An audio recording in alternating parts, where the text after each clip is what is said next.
Late one night in the early 1950s at Marlborough House, a footman came to collect a tray and found the old Queen still awake, seated alone before an open case of the jewels she had once worn as Queen and Empress, but could no longer call her own. If these quiet corners of royal history hold you, subscribing costs nothing, and the bell means you will not miss the stories like this one still waiting. She did not touch the stones at first. She only looked. The lamp on the table threw a low, yellow light, and the jewels caught it and gave it back, cold and bright against the dark wood. The footman stood in the doorway with the tray in his hands, and he did not move, because he understood at once that he had walked into something he was not meant to see. He told others about it afterward. What struck him was not the jewels. It was that she was still, completely still, and Queen Mary was never still. Picture that room with me. One lamp, one old woman, and the jewels of a vanished empire lying open on a table in front of her like something washed up from another world. Those stones had a history, and it was hers. She had worn them as Queen of the United Kingdom and Empress of India. She had stood under them at durbars and coronations, stacked so heavy across her chest and throat that they became part of the public picture of her. And now they were laid out in a case, and they were no longer hers to claim. They belonged to a new queen. Mary was only the woman who had once carried them, sitting alone at night, looking at what she used to be. And here is the strange part. This was a woman famous, above everything, for never letting feeling show. 60 years of newsreels and photographs, and you will not find her crying, laughing loud, reaching for anyone. The public knew a face carved out of granite. So a footman finding her motionless over the jewels, holding a silence he could feel from across the room, meant that something, somewhere, had cracked. You almost certainly know the face, even if the name sits at the edge of memory. She is the one in the toque hats, those tall, stiff, upholstered hats she wore like a crown of her own invention, ramrod straight, always. Jewels stacked in rows, the most disciplined figure in the entire royal family, standing behind her son, and later behind her granddaughter, like a monument that had wandered in from an earlier age. Everyone recognised that mask. Almost no one ever saw behind it. That night at Marlborough House, one servant did, and he never quite got over it. So the question is simple, and the rest of this story exists to answer it. What was she measuring, sitting there in the lamplight? What made a woman who had governed every muscle in her body for half a century sit frozen over a pile of stones she could no longer own? To understand that, you have to go back a long way, back to before she was a queen at all, back to a girl who was never supposed to end up anywhere near that table. She was born Princess Victoria, Mary of Teck, in 1867 in Kensington Palace, and by royal standards she began life as a nobody, a minor princess. Her mother was a granddaughter of King George III, which sounds grand until you look at the money. Her father was a German prince with a fine title and almost no fortune behind it. The family were royal in name and poor in fact, which is a miserable combination because you are expected to look magnificent while quietly counting the bills. At one point, the counting failed altogether. The Tecks ran up debts they could not pay, and to escape them they left England and went to live abroad in Italy on a tight budget, out of sight. Imagine that, a princess whose family had to flee the country to get away from what they owed. The child who lived through that quiet humiliation would grow up to become the fiercest guardian the monarchy ever had, the woman who catalogued every last royal object, as if the crown could never be allowed to lose anything again. That is not a coincidence. But we are getting ahead of ourselves. What lifted her out of the shadows was, oddly, her seriousness. Young Princess Mary of Teck was clever, disciplined, dutiful, everything the court prized in a future royal wife. And so in 1891, when the search was on for a bride for the young man who stood second in line to the throne, her name rose to the top. That young man was Prince Albert Victor, the eldest son of the future King Edward VII and the grandson of Queen Victoria herself. Marry him, and one day she would be queen. It was arranged.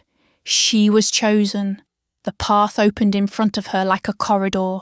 And then, within weeks, it slammed shut.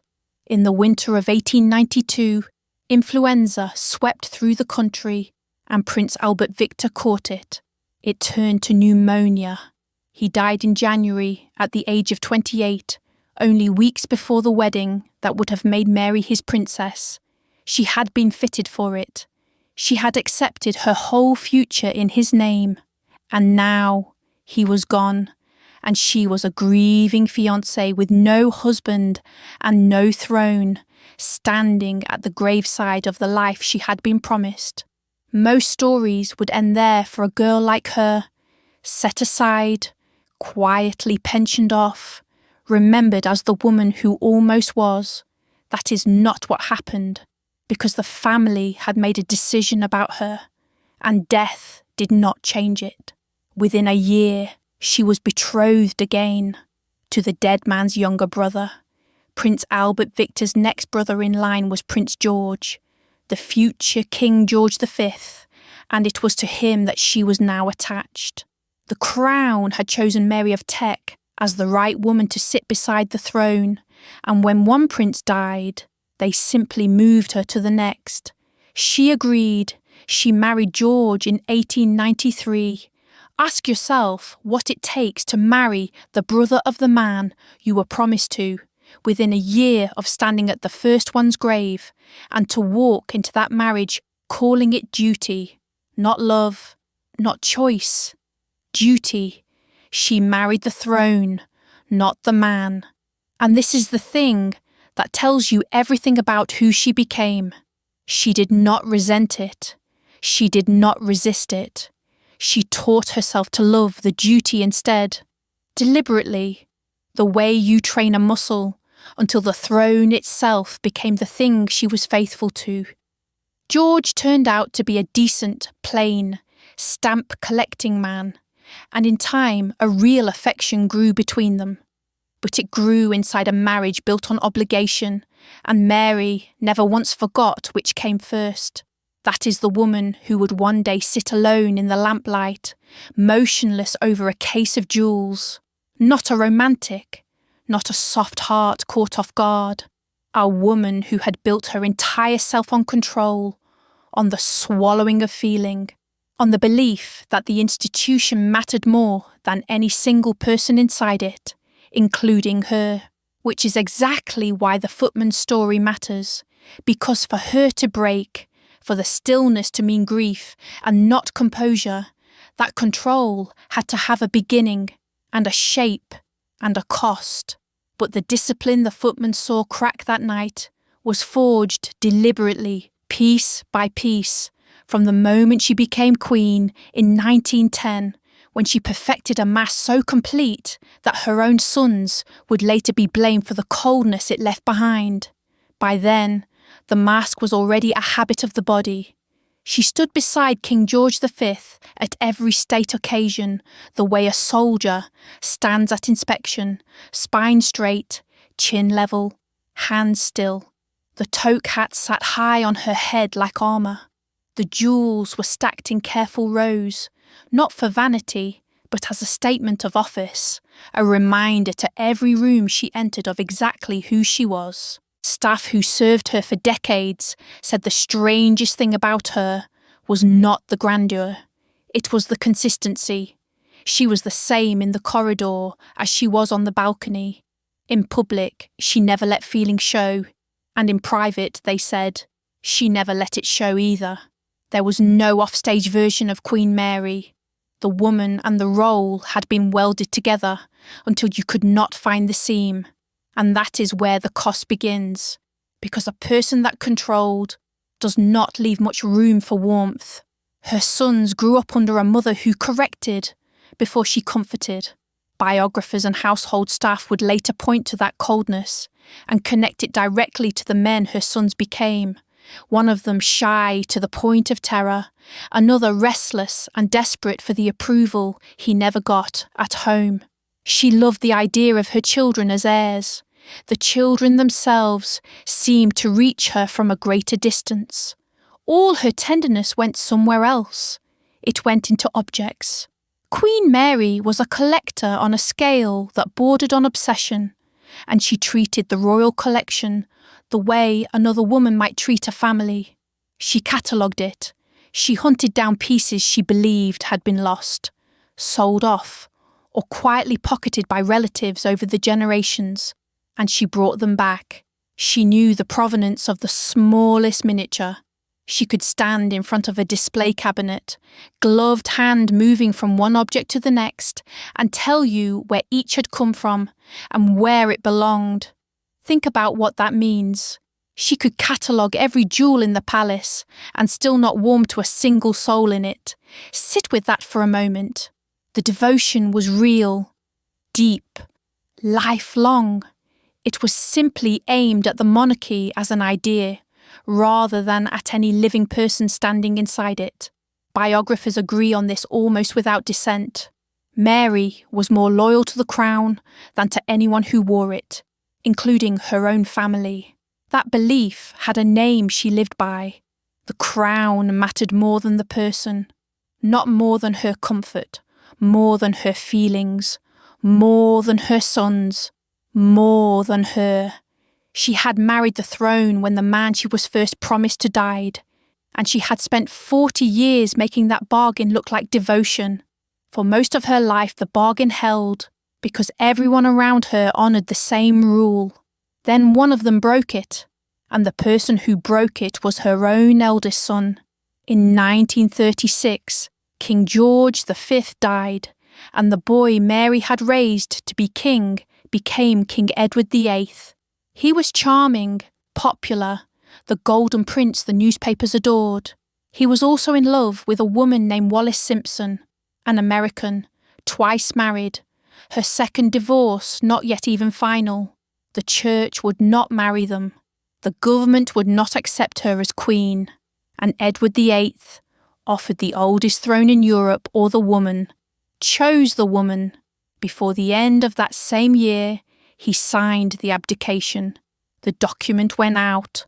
The newspapers screamed it across their front pages, and the empire woke up to a king who had walked away. For Queen Mary, this was not a scandal. It was a desecration. If you have ever been failed by the one person meant to carry the family, you already know exactly how she took this. She did not rage. That was not in her. She went cold in a way that was somehow worse. To her, the throne was not a possession you could hand back when it stopped suiting you. It was a duty you carried until it killed you, the way she had carried hers. She had given up the man she might have loved for it.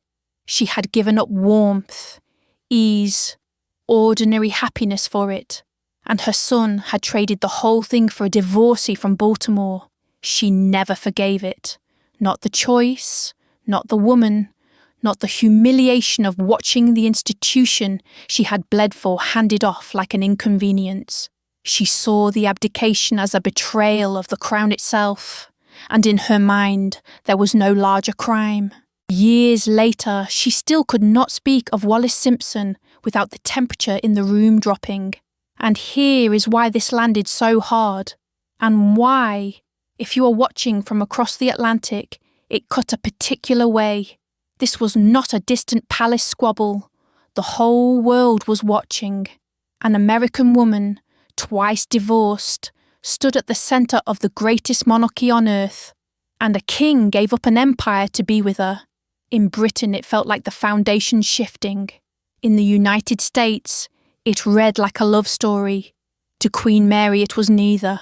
It was a weight, and that weight had to be dumped on someone. That someone was her second son. He had never been meant for this. He was shy, physically frail as a boy, and he stammered so badly that public speech was a kind of torture for him.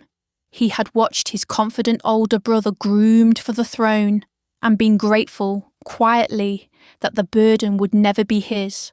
Then, in the space of a few weeks, it became his.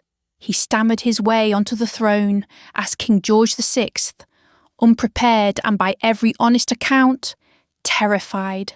Picture him at the microphone in ceremonial dress, the red light waiting, the empire listening, forcing each word past a stammer that would not let go.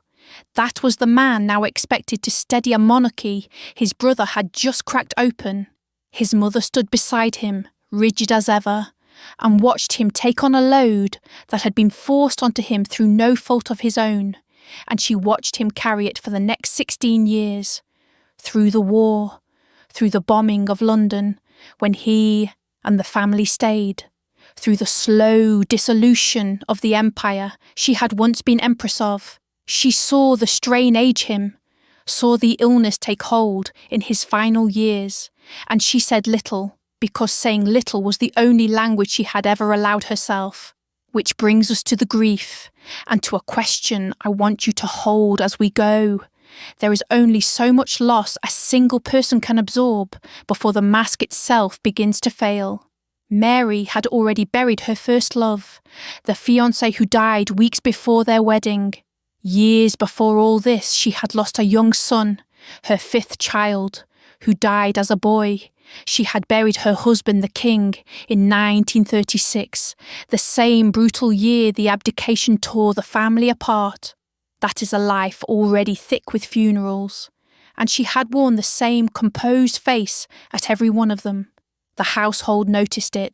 How does a woman stand that still beside so many coffins? They had no answer. They only knew that whatever was underneath the mask, she never once let it surface where they could see. The stillness that would frighten the footman one night years later was already being tested, grave by grave.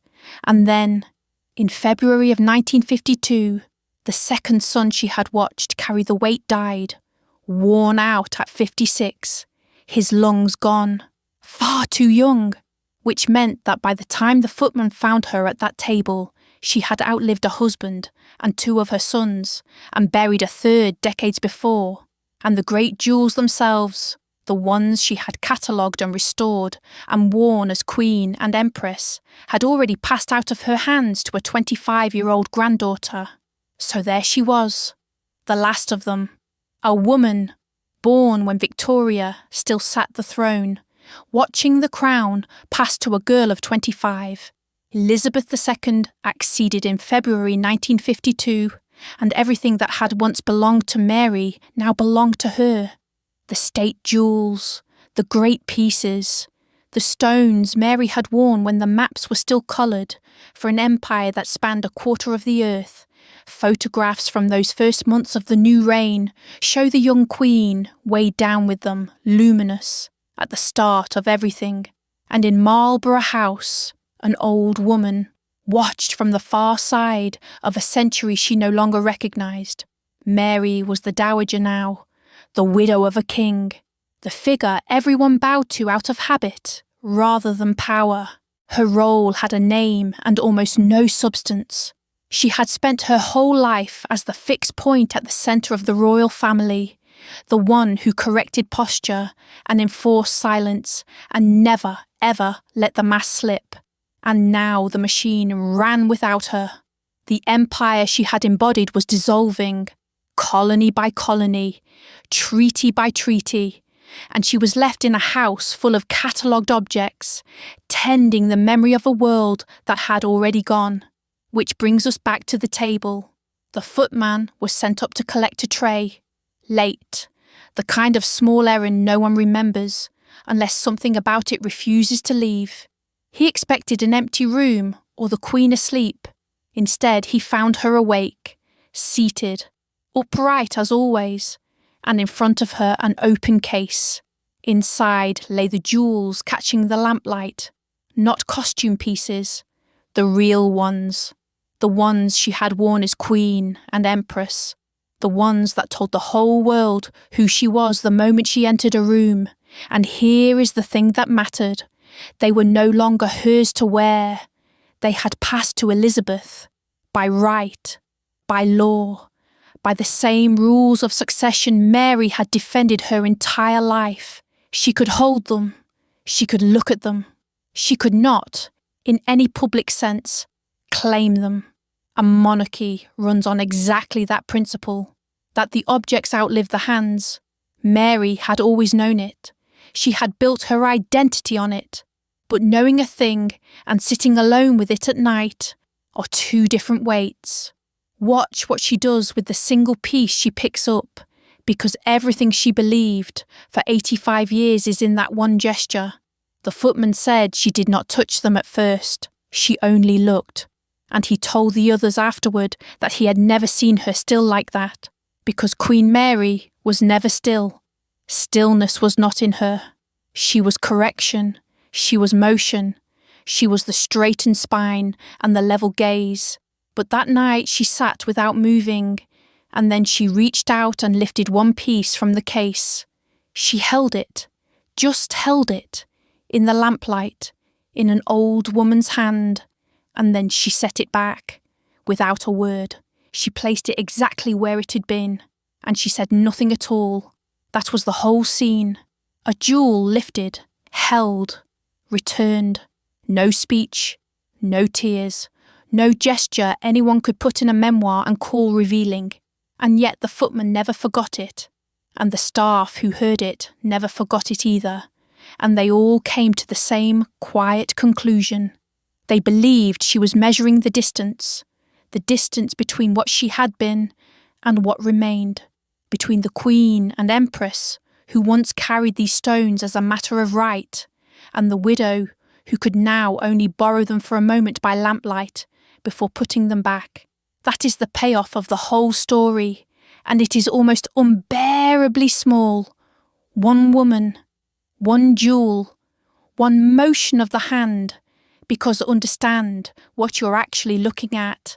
For decades the palace saw a mask, the public saw granite. Her own children saw a mother who could not soften, whose coldness would later be blamed for the men her sons became. Every biographer who studied her agreed she was more devoted to the monarchy as an idea than to any living person inside it. She had said it in effect, her entire life. The crown matters more than the person wearing it. That was the creed. That was the whole architecture of her. And creeds like that have a cost. She had paid it in instalments across a lifetime. A husband dead, 3 sons buried, 1 in childhood, 1 worn out on the throne, 1 in exile she never forgave. An empire coming apart in the newspapers every morning. She had absorbed all of it behind the same level expression, because the expression was the point, because a queen does not grieve where a footman can see, except that once she did. That night at the table was the single moment a servant saw the bill come due. Not a confession, not a breakdown, just an old woman, alone, holding a symbol she had given her whole self to serve, and discovering in the quiet that the symbol had moved on without her. There was no public in the room. That is why the mask came down, not for grief, not for weakness, but because for once there was no one to hold it up for, only a young man with a tray who happened to be watching. The stillness people found so strange was simply what she looked like with nothing left to perform. How much loss could that mask absorb? Now you have the full answer. A husband, 3 sons, an empire, and at the very end, the jewels themselves. All of it, held behind the same face. And it held, right to the edge. If these quiet corners of royal history hold you, subscribing costs nothing, and there are more stories like this one already waiting. The bell means you will not miss them. Queen Mary died in March 1953. She was 85. She had outlived Victoria, her husband, her sons, and the empire she was raised to embody, and she died in the same disciplined manner she had lived, with the affairs of the crown arranged and nothing left untidy, and she died at the worst possible moment for a monarchy that runs on ceremony, because Elizabeth's coronation was only weeks away. The whole apparatus of the state was already in motion. Court mourning for a dowager queen would, by every rule of protocol, have delayed it. The nation would have waited. The young queen would have waited. Mary would not allow it.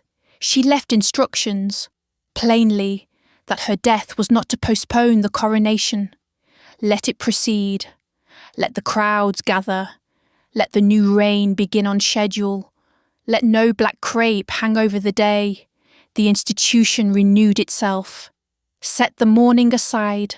It was the last decision she ever made, and it was the same decision she had made every single day of her life.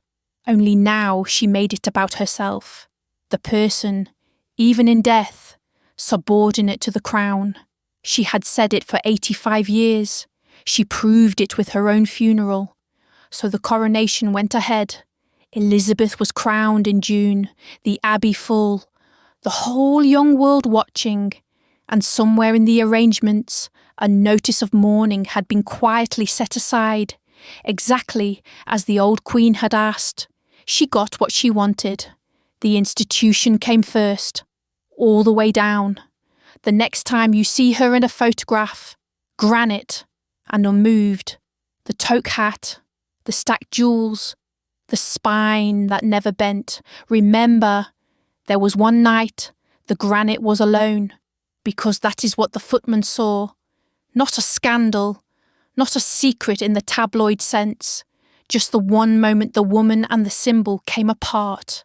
For a whole life they had been the same thing, Mary and the monarchy, indistinguishable, welded together by discipline and grief, and an iron belief that the person mattered less. And then, at a table in Marlborough House, in the light of a single lamp, with one window lit in the whole dark front of the house, they separated, the Queen and Empress on one side, the old woman with the jewel in her hand on the other, the case open, the stones catching the light, a piece lifted held and set gently back where it belonged, the woman and the symbol, sitting together in the lamplight, no longer the same thing.